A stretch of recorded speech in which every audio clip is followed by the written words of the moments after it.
성경 스가랴 말씀 계속 우리 같이 나누고 있는데요. 오늘은 5장 1절부터 11절까지 말씀 같이 봉독할 때 스가랴 5장 1절을 제가 읽고 우리 11절까지 한 절씩 교독하도록 하겠습니다. 내가 다시 눈을 들어 본즉 날아가는 두루마리가 있더라. 그가 내게 묻되 내가 무엇을 보느냐 하기로 내가 대답하되 날아가는 두루마리를 보나이다. 그 길이가 20규빗이요 너비가 10규빗이니이다. 그가 내게 이르되 이는 온 땅에 내리는 저주라. 도둑질하는 자는 그 이쪽 글대로 끊어지고 맹세하는 자는 그 저쪽 글대로 끊어지리라 하니 만군의 여호와께서 이르시되 내가 이것을 보내나니 도둑의 집에도 들어가며 내 이름을 가리켜 망령되이 맹세하는 자의 집에도 들어가서 그의 집을 머무르며 그 집을 나무와 돌과 아울러 사르리라 하셨느니라 하니라.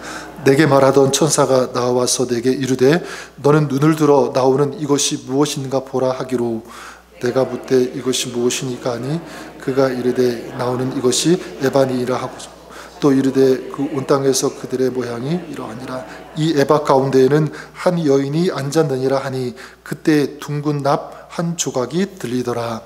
그가 이르되 이는 악이라 하고 그 여인을 에바 속으로 집어넣고 납 조각을 에바 아귀 위에 던져뒀더라. 내가 또 눈을 들어 본즉 두 여인이 나오는데 학의 날개 같은 날개가 있고 그 날개에 바람이 있더라. 그들이 그 에바를 천지 사이에 들었기로 내가 내게 말하는 천사에게 묻되 그들이 에바를 어디로 옮겨가나이까 하니 11절 같이 읽겠습니다.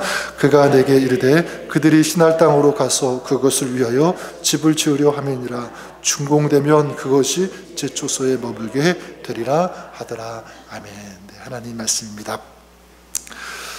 우리 스가랴서 말씀을 같이 나누고 있는데요. 스가랴서는 70년간의 포로 생활을 마치고 귀환한 이스라엘을 향해서 스가랴가 하나님으로부터 받은 말씀을 선포하고 전하는 내용으로 채워진 것이 바로 스가랴 말씀입니다. 그래서 이 스가랴 말씀 여러분 보시면 계속적으로 반복되어지는 가장 많이 나오는 그 말씀이 무엇이냐면 여호와의 말씀이 내게 임하여 이르시되, 이런 말씀이 굉장히 많이 나옵니다. 그래서 오늘 우리가 읽은 말씀 4절에도 비슷한 말씀이 나오죠. 만군의 여호와께서 이르시되, 하나님께서 만군의 여호와께서 나에게 말씀하셨다. 저 무엇을 알 수 있냐면 스가랴는요 하나님의 말씀을 받은 대로 전하는 선지자였다라는 것을 알 수가 있습니다. 그러니까 스가랴는 자신의 생각, 자신의 감정, 또 사람들이 듣기 좋아하는 그런 것을 전하지 않고 오직 여호와께서 내게 이르시되, 하나님께서 나에게 주신 그 말씀을 있는 그대로 전했다라는 것을 알 수가 있죠. 저는 이것이 오늘 우리에게도 먼저 소중한 메시지가 된다라고 생각합니다. 하나님의 말씀은 저는 믿습니다. 살아있는 말씀인 줄 믿습니다. 스가랴가 들은 그 하나님의 그 말씀은요 오늘 우리도 들을 수 있다. 스가랴에게 말씀하신 그 하나님은 오늘 우리에게도, 우리 가정을 향해서도, 우리 교회를 향하여서도 지금도 말씀하신다. 네, 하나님의 말씀은 살아서 움직이는, 역사하시는 능력이 있는 말씀, 바로 하나님의 말씀인 줄 믿습니다. 그래서 히브리서 4장 12절에 하나님의 말씀은 살아있고 활력이 있어 좌우의 날선 어떤 검보다도 예리하다. 모든 것을 쪼갤 수 있는 그런 능력이 있는, 파워가 있는 것이 하나님의 말씀인 줄 믿습니다. 그래서 하나님은 오늘도 우리의 삶에 이렇게 말씀하실 수 있어요. 내가 너에게 이르노라. 너에게 이르노라. 오늘도 우리에게 말씀하시는 그 주님의 음성을 들으시는 저와 여러분 우리가 될 수 있기를 바랍니다. 우리가 그 말씀을 들으려고 할 때, 사모할 때 주님께서는요 우리에게 그 말씀을 들려주시고, 우리도 스가랴가 들은 그 하나님의 그 음성과 그 말씀, 그 메시지를 오늘도 우리는 들을 수 있는 줄 믿습니다. 왜냐하면 하나님의 말씀은 오늘도 살아있기 때문에. 그리고 또 이 만군의 여호와께서 이르시되, 스가랴는요 그 받은 말씀을 있는 그대로 전했습니다. 그러니까 하나님의 이 말씀을 그대로 전한다는 것, 저는 이것이 스가랴가 그 당시의 선지자로서의 그것이 역할이었고 사명이었다면 오늘 이것은요 오늘을 살아가는 우리에게도 동일한 사명 또 사역이라고 믿습니다. 무엇이죠? 내가 받은 말씀을 그대로 전하는 것. 그러니까 우리의 사명은 무엇이냐면 바로 말씀의 전달자입니다. 말씀의 전달자. 그러니까 목회자라든가 전도사, 특별한 사람만이 말씀의 전달자가 되는 것이 아니라 사실은 우리 모든 성도들이 말씀의 전달자가 된다고 생각해요. 내가 받은 말씀, 내가 경험한 이 능력의 말씀을 어떻게 사람들에게 전하는 거예요. 저는 이 말씀이 여러분의 삶 가운데 이렇게 풍성히 넘칠 수 있기를 바랍니다. 그 말씀을 전하는 그런 사역자가 될 수 있기를 바랍니다. 그래서 어떤 특별한 한 사람이 말씀을 전하고 나는 듣는다, 그것이 아니라 여러분 말씀을 들었다면, 말씀을 깨달았다면 그 말씀, 생명의 말씀, 이 능력의 말씀을 이제 여러분의 입술을 통해서, 여러분의 삶을 통해서 사람들에게 전하는 귀한 이 사명을 감당하는 저 여러분 우리가 될 수 있기를 바랍니다. 그래서 디모데후서 4장 2절에 너는 말씀을 전파하라. 때를 얻든지 못 얻든지 항상 힘쓰라. 이건 목회자에게 주시는 말씀이 아니에요. 너희는 모든 사람은, 우리 그리스도인들은 항상 말씀을 전파하라. 이것이 오늘 여러분을 향한 주님의 이 사명의 말씀으로 듣고요, 여러분의 삶의 현장에서 우리 하나님의 말씀을 전하는 귀한 사명 감당하시는 저 여러분 우리 모두가 될 수 있기를 주님의 이름으로 간절히 축원합니다. 그런 맥락에서 오늘 우리가 읽은 스가랴서 5장 1절부터 11절까지 여기에는 두 개의 환상이 소개가 되고 있는데 공통점은 무엇이냐면 죄악을 경고하는 내용이라는 것입니다. 그래서 첫 번째 환상은 무엇이냐면 바로 날아가는 두루마리 환상이에요. 날아가는 두루마리. 1절에 이렇게 말씀하죠. 내가 다시 눈을 들어 본즉 날아가는 두루마리가 있더라.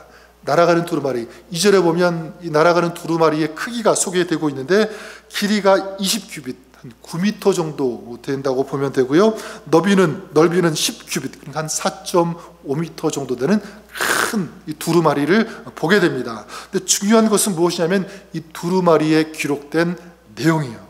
3절에 보니까 이렇게 말씀합니다. 이는 온 땅 위에 내리는 저주라. 도둑질하는 자는 그 이쪽 글대로 끊어지고 맹세하는 자는 그 저쪽 글대로 끊어지리라. 자, 여기에 무엇이 기록되어 있는 것을 알 수가 있냐면 한면에는 도둑질하는 자에 대한 저주, 그러니까 무엇이죠?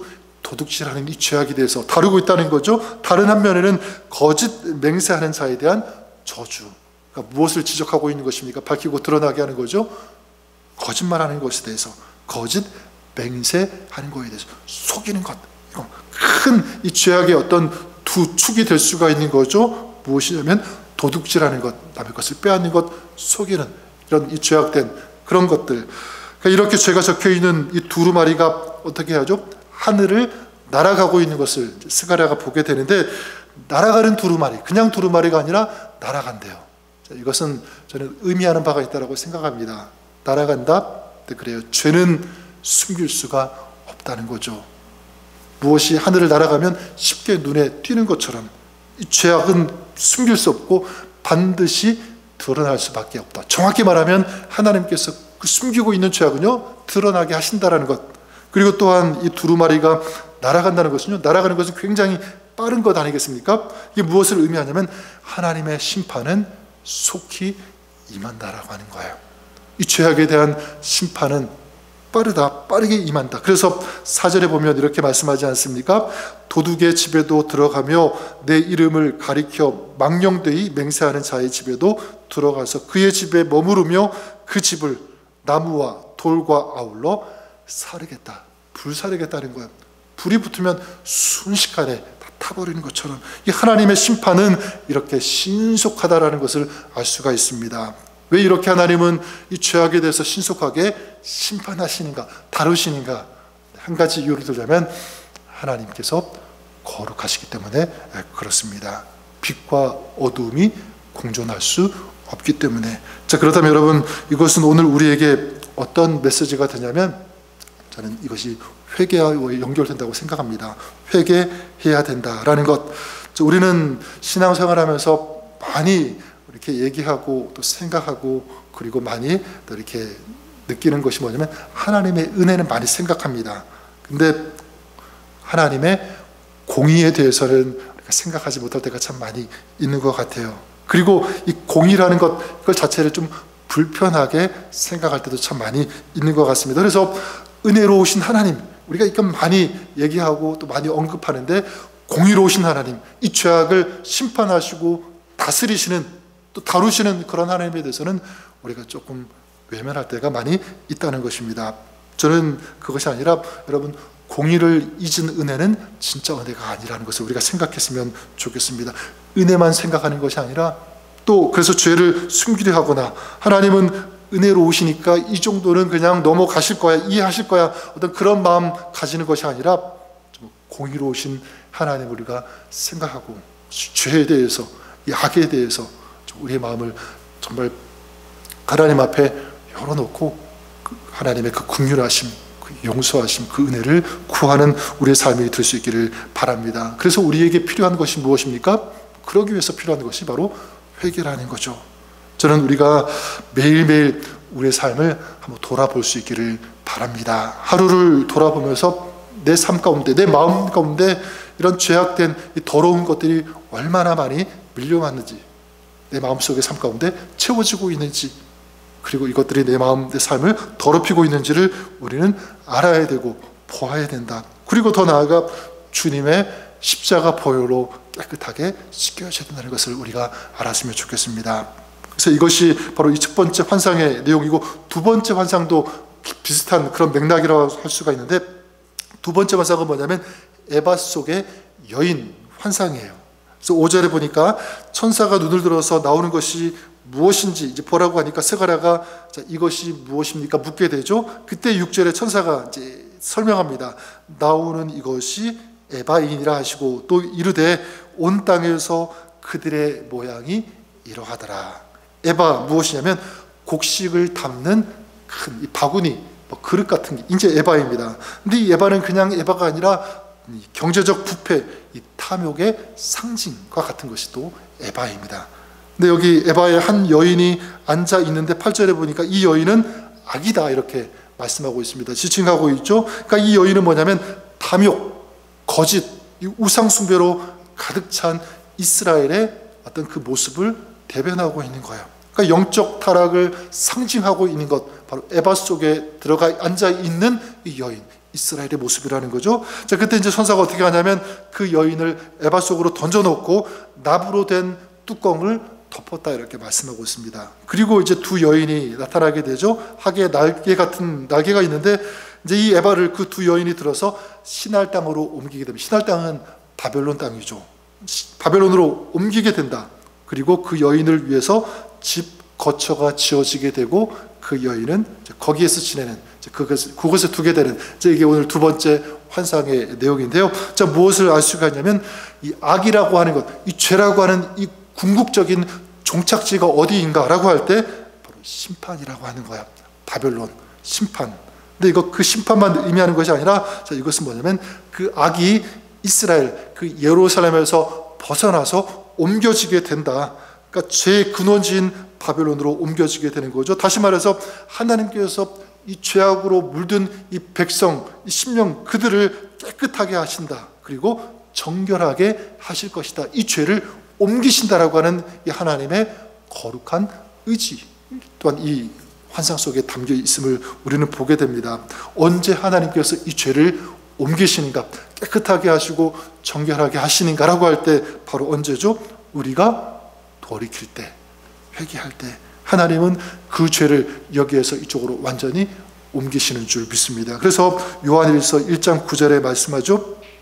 만일 우리가 우리 죄를 자백하면 그는 미쁘시고 의로우사 우리 죄를 사하시며 우리를 모든 불의에서 깨끗게 하실 것이요. 시편 103편 12절에도 동이 서에서 먼 것 같이 우리의 죄가를 우리에게서 멀리 옮기시며. 그리고 언제 하나님께서 그 죄를 옮기십니까? 회개할 때, 죄를 고백할 때, 모든 불의에서 우리를 깨끗게 하신다. 그런 의미에서 한번 우리의 마음, 다른 사람이 보지 못하지만 나는 나를 볼 수 있잖아요. 생각할 수 있습니다. 나의 마음이 혹시라도 지금 이 에바 속의 여인과 같지 않은지, 우리는 정말 냉철하게, 겸손하게 우리 한번 돌아볼 수 있어야 합니다. 하나님께서 바벨론으로 옮기시기 전에 다른 의미로 심판하시기 전에 어떻게 해야 되죠? 돌아보고 회개할 수 있어야 된다. 십자가를 바라보고 십자가를 붙잡고 그 십자가의 은혜와 그 긍휼을 구할 수 있어야 된다라는 사실입니다. 전 저 여러분들이 그럴 수 있기를 바랍니다. 오늘 우리의 마음속에 혹시 이 여인처럼 어떤 죄악된 세상의 오염, 욕망, 욕심, 거룩하지 않은 어떤 그런 것들로 내 마음이 더럽혀져 있다면, 이렇게 채워져 있다면 주님의 용서하심, 그 긍휼하심을 구하며 회개하면서 다시 거룩함을 사모하며 거룩한 백성으로 살아가시는 저 여러분 우리 모두가 될 수 있기를 주님의 이름으로 간절히 축원합니다. 스가랴의 이 환상, 겉으로 볼 때는요 굉장히 무서워 보이는 그런 심판이지만 사실은 이것이 희망의 메시지라고 저는 생각합니다. 하나님께서 죄를 드러내시고 제거하신다. 어떤 의미가 있습니까? 하나님은 우리를 포기하지 않으신다 라는 그런 메시지가 있기 때문에 하나님은 오늘 그런 의미에서 우리를 향해서 지금도 말씀해 주시는 줄 믿습니다.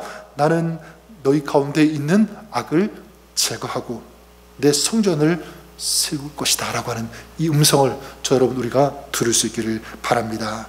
말씀을 정리하면 그래요. 스가랴가 살던 이 시대, 어떤 시대였냐면 낙심의 시대죠. 성전을 지어야 되는데 짓지 못하고 있는, 적들의 공격을 받고 있고 그래서 낭망할 수밖에 없는 그런 상황 가운데 포로 생활의 상처로 마음이 고쳐지고 회복되어야 되는데 여전히 이게 치유가 되지 않는 그런 상황 가운데 하나님께서 한 사람을 통해서 말씀하십니다. 만군의 여호와께서 내게 말씀하여 이르시되, 무엇입니까? 말씀의 빛이 어둠 가운데 있는 그 백성들의 그 마음을 비추기 시작하는 거죠. 다시 살아나기 시작했습니다. 말씀이 있기 때문에 그 말씀을 붙잡고 그 백성들이 다시 일어날 수 있게 되었고요. 나중에 이제 다시 성전을 세우게 되죠. 또 하나님의 약속을 향해서 승리의 자리로 한 걸음 한 걸음 나아가는 그런 민족, 그런 공동체가 될 수 있었다. 그런 의미에서 하나님은요 오늘 우리에게도 이렇게 말씀해 주시는 줄 믿습니다. 내가 너에게 이르노니. 여러분 주님의 음성을 들으시기를 바랍니다. 말씀을 읽으십시오. 그럴 때 여러분 하나님의 말씀이 능력이 되어서 우리의 신앙을 다시 일으켜 세우게 되고 그 하나님의 그 말씀이 우리 신앙 공동체도 일어나게 되고요. 그리고 우리 가정도 살리는 능력의 말씀이 되는 줄 믿습니다. 스가랴가 그 말씀을 듣고 전했던 것처럼 오늘 여기에 있는 저 여러분 우리도 하나님의 말씀을 듣고 그 말씀을 전하는 능력의 일꾼으로 쓰임받는 우리 모두가 될 수 있기를 주님의 이름으로 간절히 축원합니다. 그리고 두 번째 보았던 것처럼 하나님께서 오늘 우리에게도 계속적으로 외치십니다. 너희는 내게로 돌아오라라고 하는 이 말씀, 회개하라고 하는 거죠. 그러면 나도 너희에게로 돌아가리라. 이것이 이 스가랴서의 핵심 메시지 아닙니까? 요엘서 2장 12절 13절에도 여호와의 말씀에 너희는 이제라도 금식하며 울며 애통하고 마음을 다하여 내게로 돌아오라. 너희는 옷을 찢지 말고 마음을 찢고 너희 하나님 여호와께로 돌아올지어다. 계속적으로 간절하게 외치시는 그 주님의 음성이 무엇입니까? 나에게로 돌아오라. 그러면 살리라 라고 하는 이 말씀, 우리가 오늘 주님의 음성, 주님의 말씀으로 들을 수 있기를 바랍니다. 죄를 고백하고 회개하고 다시 하나님께로 돌아감으로 이 거룩을 회복하고 이 거룩의 능력으로 오늘을 살아가시는, 승리하는 저 여러분, 우리 삶, 여러분의 가정과 우리 교회 공동체가 그렇게 될 수 있기를 우리 주님의 이름으로 간절히 축원합니다. 우리 하나님께서 역사하시고 도와주시고 은혜와 성령의 충만함, 믿는 자에게, 구하는 자에게, 회개하는 자에게, 주님을 찾는 자에게 허락하시고 부어 주실 것을 믿습니다. 이 말씀으로 승리하시는 여러분, 오늘 하루 여러분의 삶이 될 수 있기를 다시 한번 우리 주님의 이름으로 간절히 축원합니다. 기도하겠습니다. 살아계신 하나님 아버지, 감사합니다. 하나님의 말씀이 능력이요 우리를 살리는 그런 능력이 바로 주님의 말씀 안에 있는 줄 믿습니다. 오늘도 주님의 말씀을 듣고 주님의 말씀을 가지고 살아가며 순종하며 그 말씀을 전하는 그런 주님의 일꾼, 하나님의 사람으로 살아가는 오늘 저희가 될 수 있도록 축복해 주시고 인도하여 주옵소서. 우리의 심령, 우리의 마음속에 우상이 있는 것, 하나님 이제 예수 그리스도의 그 보혈을 의지하여 회개할 때 주님 그런 것들은 다 사라지게 하시고 무너지게 하여 주시고 오직 주님을 사모하며 주님께만 영광을 올려드리는 그런 거룩한 성도, 거룩한 교회 가정 될 수 있도록 오늘도 우리 가운데 역사하여 주시옵소서. 은혜 베풀어 주옵소서. 예수님 이름으로 기도드립니다. 아멘.